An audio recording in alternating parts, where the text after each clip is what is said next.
Sebagian besar kasus kriminal dapat diselesaikan dalam waktu yang relatif tidak terlalu lama. Tetapi ada juga kasus-kasus di mana penyelidikannya berlangsung selama bertahun-tahun atau bahkan puluhan tahun sebelum pelakunya dapat dihukum. Kasus Alan Ray Greenberg yang akan kita bahas dalam video ini menarik karena meskipun telah dilakukan penyelidikan selama bertahun-tahun, namun tidak ada kemajuan yang signifikan. Kasus ini mempunyai banyak kejanggalan dan seiring berjalannya waktu, integritas penegak hukum semakin dipertanyakan.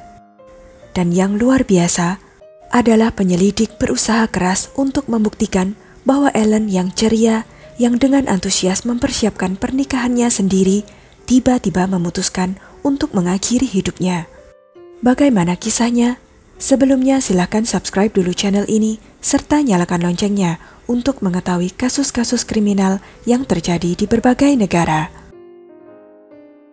Alan Ray Greenberg lahir di New York pada bulan Juni 1993. Orang tuanya bernama Santa dan George Greenberg. Dia adalah anak tunggal yang tumbuh dewasa dalam keluarga yang penuh cinta, kasih sayang, dan perhatian. Saat SMA, Alan aktif terlibat dalam tim olahraga dan bahkan digadang-gadang sebagai atlet yang menjanjikan. Alan adalah anak yang aktif, menyenangkan, dan mudah bergaul, tetapi juga siswa yang berprestasi dan aktif di bidang kemanusiaan. Setelah lulus dari SMA, ia melanjutkan studi di Universitas Negeri Pennsylvania, di mana dia menerima gelar dalam bidang public relation. Tetapi setelah mulai mendalami bidangnya, Alan menyadari bahwa itu bukanlah bidang yang benar-benar dia inginkan. Alan lebih tertarik untuk mengajar. Untuk memenuhi hasrat minatnya ini, Alan kemudian mendaftar di Departemen Korespondensi Institut Pedagogis. Beberapa tahun kemudian, Alan menyelesaikan kuliahnya dan pindah ke Philadelphia. Di sana, dia bekerja di salah satu sekolah lokal sebagai guru SMP. Menurut kerabat, kehidupan Alan berjalan baik. Dia sangat antusias, membuat rencana besar untuk masa depan, dan sangat menyukai pekerjaannya, dan ia mengagumi para siswanya. Pada saat yang sama, Alan bertemu dengan seorang pria yang dengannya ia mempunyai hubungan yang mesra dan panas. Dan tak lama setelah itu, mereka mulai merencanakan pernikahan mereka. Pemuda yang membuat Alan tergila-gila itu bernama Samuel Goldberg, atau dipanggil Sam. Dia berasal dari keluarga yang cukup kaya dan terkenal di kota. Orang tuanya memiliki bisnis besar, dan pamannya memiliki reputasi sebagai salah satu pengacara terbaik di negara bagian. Alan dan Sam pertama kali bertemu pada tahun 2009 di sebuah pesta karena dikenalkan oleh seorang teman mereka, dan setelah itu mereka langsung menyukai satu sama lain. Interaksi persahabatan dengan cepat berubah menjadi hubungan romantis yang berkembang pesat, dan segera mereka memutuskan untuk tinggal dan hidup bersama. Pada pergantian malam tahun baru 2011, Sam memberi Alan sebuah lamaran yang merupakan hadiah terbaik untuk tahun baru. Dia memberinya cincin berlian yang indah, dan pasangan itu mulai mempersiapkan pernikahan mereka yang akan diadakan pada musim semi di tahun yang sama. Anggota keluarga dari Sam dan Alan menerima kabar tersebut dengan gembira, dan tampaknya kebahagiaan sepasang kekasih itu tidak bisa lagi diganggu oleh apapun. Alan langsung terbenam ke dalam urusan-urusan menyenangkan yang terkait dengan pernikahan, seperti membuat daftar tamu dan mengirimi mereka undangan, memilih tempat dan elemen dekorasi untuk acara tersebut, mencoba gaun pengantin, memilih menu makanan dan kue tart. Ia berusaha menciptakan pesta pernikahan impiannya dengan sempurna, serta merencanakan bulan madu. Kenyataannya, hampir semua persiapan pernikahan itu dilakukan sendiri oleh pengantin wanita, sedangkan pengantin pria tidak terlihat berpartisipasi dalam proses tersebut. Tetapi orang-orang tidak terlalu memperhatikan hal ini, dan Alan tidak pernah mengeluh. Memang benar ada beberapa keanehan yang akhirnya disadari semua orang setelah tragedi terjadi. Pada bulan Januari 2011, cuaca di kota Philadelphia sangat dingin dan bersalju. Pada tanggal 26 Januari, Ellen berangkat kerja ke sekolah untuk mengajar seperti biasa. Namun menjelang tengah hari, terjadi angin kencang dan badai salju, sehingga kelas dibubarkan dan siswa serta guru diminta untuk pulang. Ellen kemudian pulang ke apartemen di mana dia dan Sam tinggal. Apartemen itu terletak di sebuah kompleks yang nyaman di salah satu daerah yang tenang di kota Philadelphia. Segera setelahnya, Sam juga pulang ke apartemen tersebut. Menurut laporan tertulis, pasangan itu kemudian bertengkar, yang diakui oleh Sam sendiri, tetapi kemudian dia menyangkalnya. Menjelang jam 5 sore, Sam memutuskan untuk pergi ke gym yang terletak di kompleks apartemen yang sama. Sam pergi kurang dari 1 jam, tetapi ketika dia kembali, dia tidak bisa masuk ke dalam apartemen karena pintunya terkunci dari dalam. Sam kemudian mengetuk pintu apartemennya dengan keras dan terus-menerus, serta mulai memanggil-manggil nama Ellen, yang akhirnya menarik perhatian tetangga.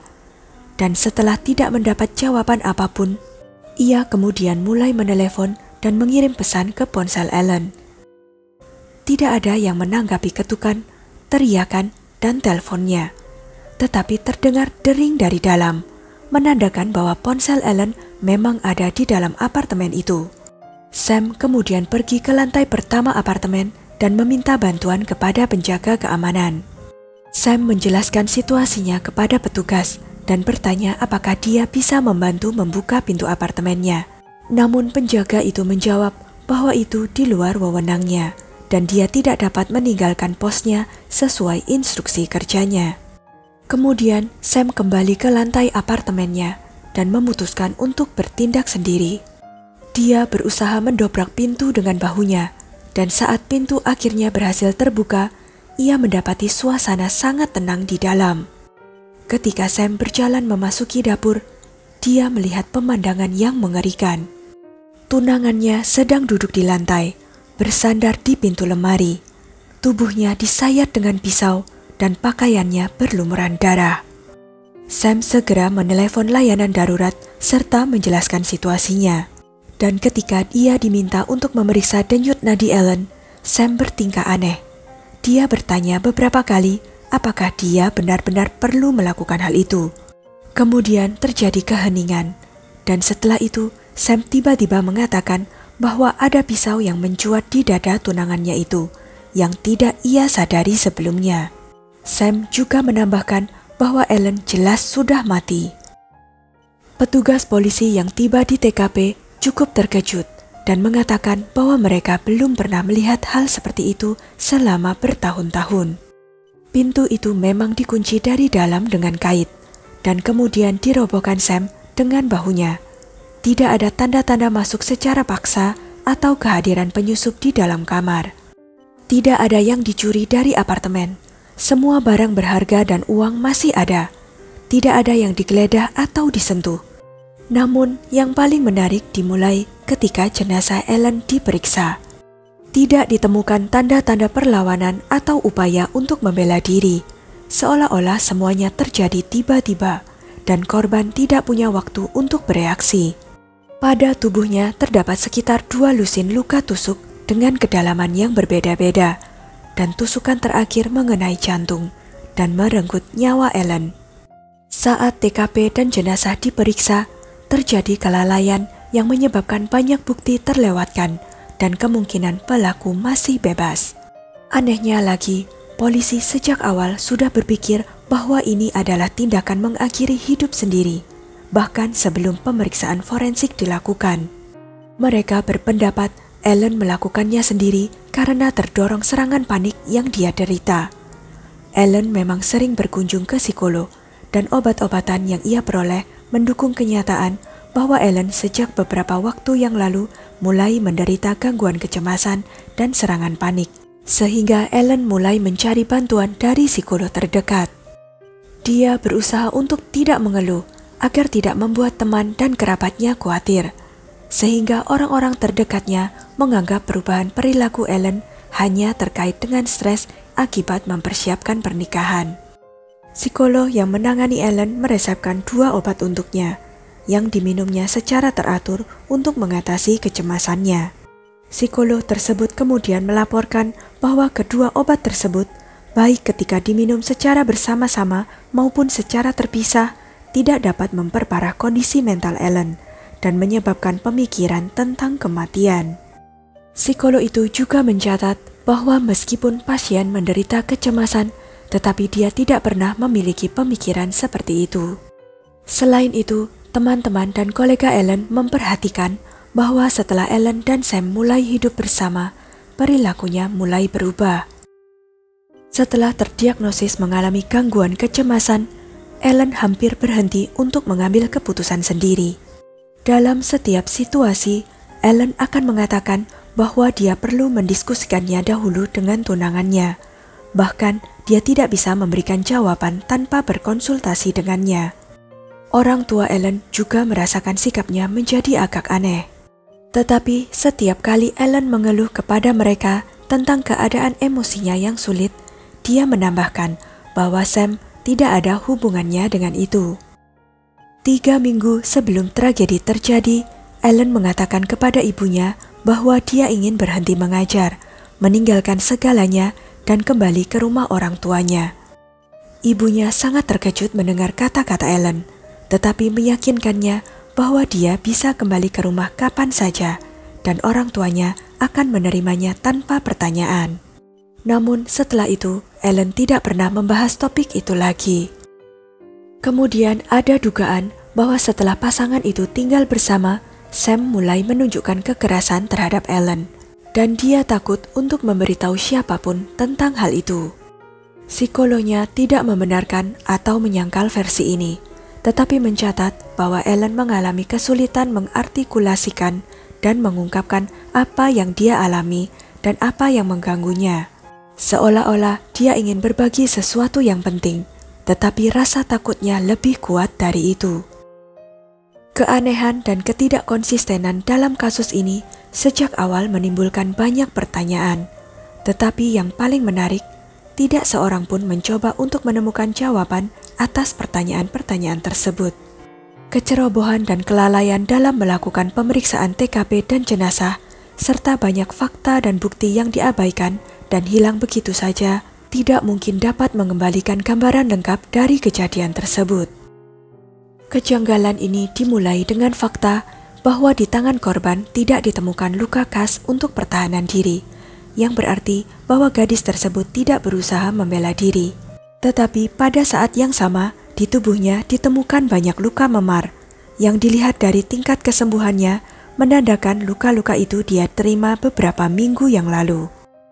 Sam menjelaskan bahwa ini kemungkinan besar adalah konsekuensi dari bermain olahraga tim. Namun orang tua Ellen meyakinkan bahwa putri mereka sudah lama tidak mengunjungi gym dan tempat olahraga karena beban kerja yang banyak serta persiapan untuk pernikahannya. Tidak ada pesan bunuh diri yang ditemukan. Ellen tampak seperti korban pembantaian brutal. Tetapi meskipun demikian, versi bahwa Ellen sendirilah yang mengakhiri hidupnya lebih dipercaya oleh banyak pihak. Kejanggalan lain yang terjadi adalah terdapat bahan makanan, bumbu, dan telenan di atas meja di dapur. Jadi menurut kesimpulan penyelidik, Ellen mulai memasak makan malam, namun tiba-tiba berubah pikiran dan memutuskan untuk menikam dirinya sendiri sampai mati dengan pisau. Lebih aneh lagi, di tubuh Ellen terdapat 2 lusin luka tusuk dengan kedalaman yang berbeda-beda, dan pemeriksaan forensik menunjukkan bahwa 10 luka tusukan ada di bagian belakang tubuhnya. Jadi sangat mungkin Ellen diserang dari belakang, dan beberapa dari lukanya cukup serius sehingga menghilangkan kemampuannya untuk bergerak dan melawan. Sangat mustahil untuk menimbulkan luka tusuk di belakang pada diri sendiri, dan kemudian menusukkan pisau ke jantungnya sendiri begitu dalam sampai ke pangkalnya. Dan hal ini menyebabkan para ahli medis meragukan penyebab kematian yang diumumkan sebelumnya.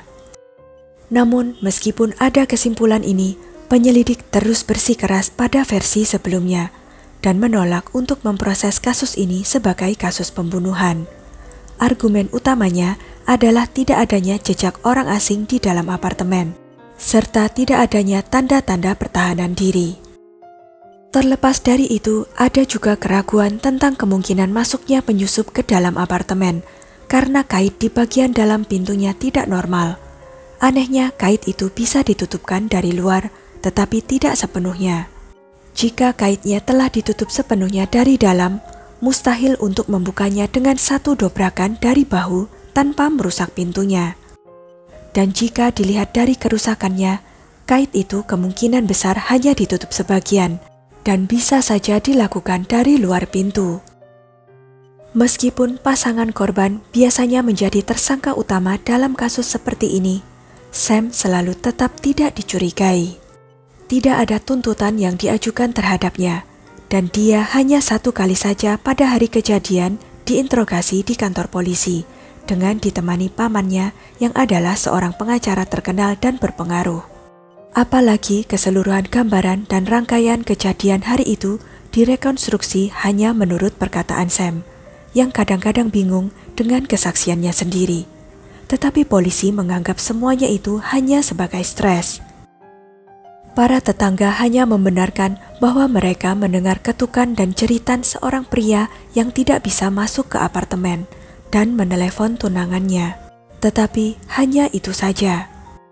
Lebih lanjut, Sam mengklaim dalam kesaksiannya bahwa dia pergi meminta bantuan ke penjaga keamanan, dan penjaga itu naik ke atas bersamanya dan melihatnya menendang pintu. Tetapi penjaga tersebut menyangkal informasi ini dengan mengatakan bahwa dia tidak meninggalkan posnya. Anehnya, penyelidik tidak kembali ke poin masalah ini, mengingat detail ini tidak sama satu sama lain. Rekaman CCTV didapat hanya dari satu kamera yang menuju ke gym. Dalam rekaman itu menunjukkan Sam berjalan menuju ke gym, kemudian berjalan kembali. Tetapi dalam jeda antara dua kejadian ini, dia bisa saja keluar melalui jalan lain dan kemudian kembali ke gym dengan cara yang sama.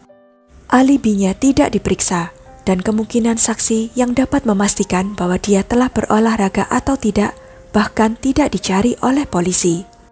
Fakta lain, Sam baru menelepon polisi 1 jam kemudian setelah dia mendapati pintu terkunci dan Ellen tidak menjawab ketukan, teriakan, dan teleponnya. Selain itu, petugas yang menerima telepon mencatat bahwa meskipun Sam berteriak dan meratap, tapi ada yang aneh dengan sikapnya. Ahli berpendapat itu adalah kepanikan yang pura-pura.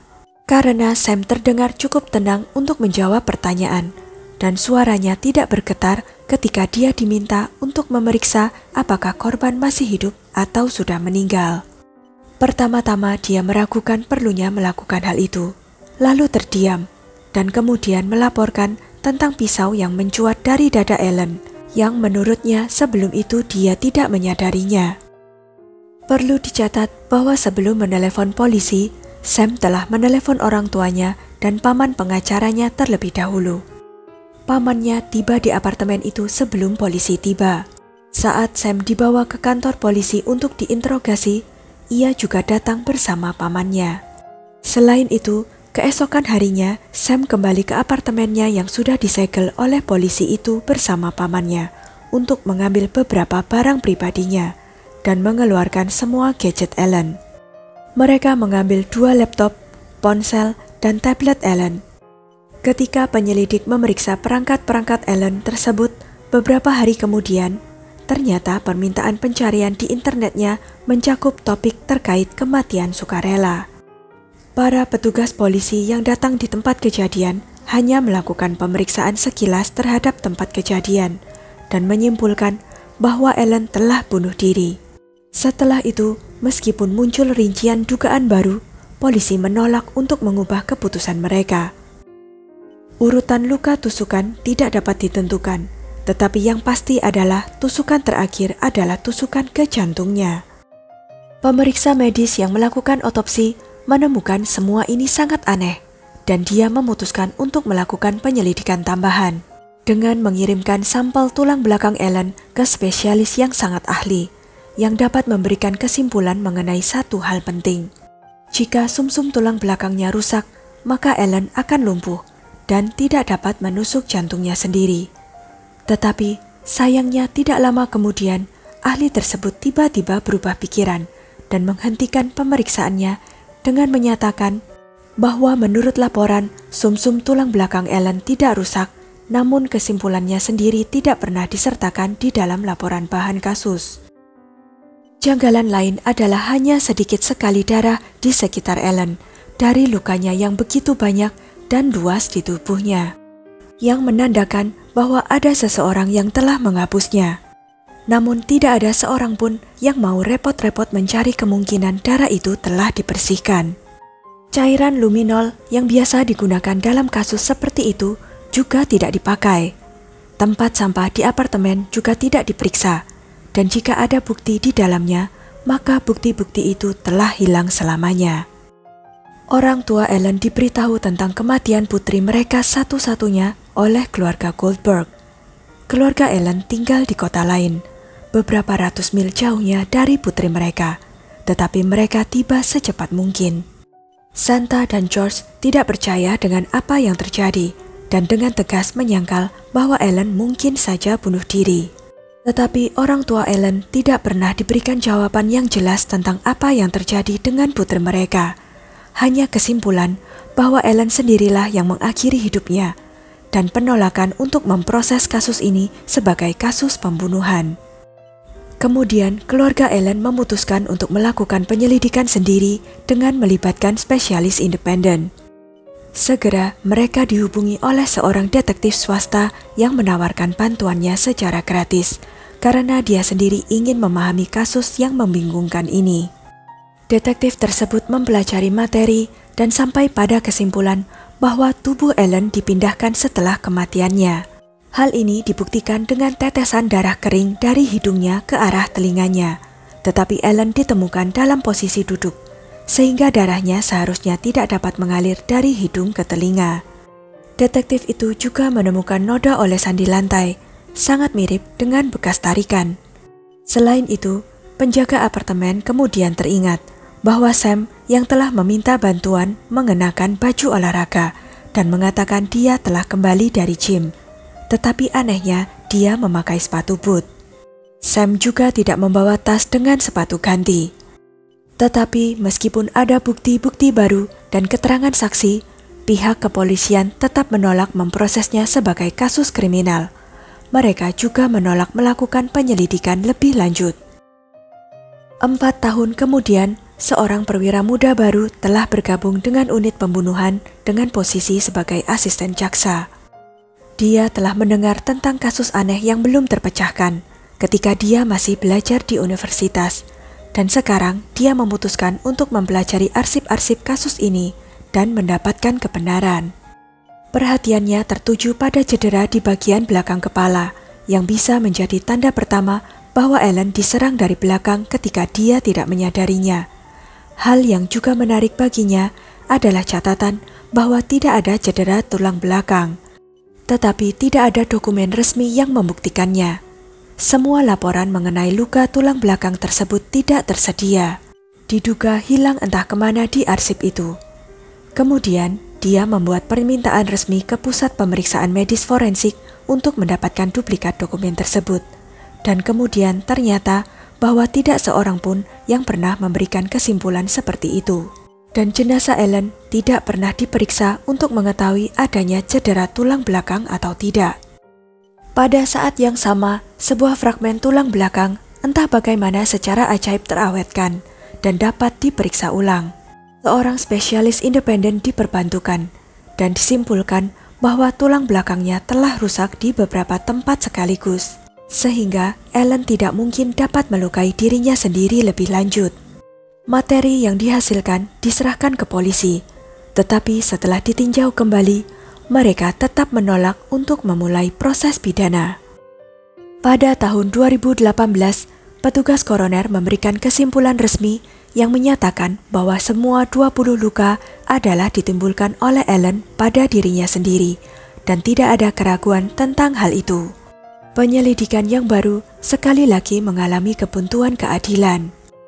Orang tua Ellen kemudian menyewa pengacara baru. mereka mengumpulkan kembali semua dokumen yang sebelumnya tidak tercatat, bukti, fakta, dan pernyataan saksi. Pada tahun 2019, mereka mengajukan gugatan baru terhadap petugas pemeriksa mayat dan para ahli yang telah melakukan pekerjaan mereka dengan tidak semestinya dan secara efektif menutup kasus tersebut. Pada musim semi berikutnya, gugatan tersebut akan disidangkan dan diselesaikan. Namun, persidangan tidak pernah dimulai karena pandemi corona yang berkecamuk di seluruh dunia. Kasus Ellen seharusnya bisa mendapatkan keadilan, tetapi karena kelalaian polisi dan pemeriksa medis, bukti penting hilang dan tidak dapat diperbaiki lagi. Orang tua Ellen bahkan membuat halaman di jejaring sosial yang didedikasikan untuk kemajuan penyelidikan, tempat mereka berbagi rincian materi terbaru. Baik teman-teman, keluarga, dan kolega Ellen bersikeras bahwa dia tidak mungkin bunuh diri, apalagi melakukannya dengan cara yang begitu keji. Pada musim panas tahun 2022, kasus tersebut dibatalkan lagi. Kemudian keluarga Greenberg memindahkannya ke kantor kejaksaan lain, di mana jaksa baru mengambil alih. Penyelidikan dimulai lagi 11 tahun setelah peristiwa mengerikan itu, tetapi sampai hari ini penyelidikan belum selesai. Bagaimana dengan nasib Sam? Selama 1 tahun pertama setelah tragedi itu, Sam berusaha untuk tetap berhubungan dengan ayah dan ibu mertuanya. Namun dia dengan tegas menolak untuk berkomunikasi dengan polisi tentang kasus ini. Dia sendiri percaya bahwa Ellen sendirilah yang mengakhiri hidupnya. Sam kemudian segera menemukan cinta dengan gadis lain, dan hanya setahun kemudian menikahinya. Bersama istrinya itu, dia pindah ke negara bagian lain dan menghentikan kontak dengan keluarga Ellen. Sekarang dia dan istrinya membesarkan 2 anak bersama, dan tentang mantan tunangannya itu, Sam mencoba untuk tidak mengingat apapun. Bagaimana menurut kalian? Apakah Sam bertanggung jawab atas kematian Ellen? Sekian kisah kali ini. Jangan lupa untuk klik like, share, dan komen ya pendapat kalian. Sampai jumpa lagi di video-video selanjutnya.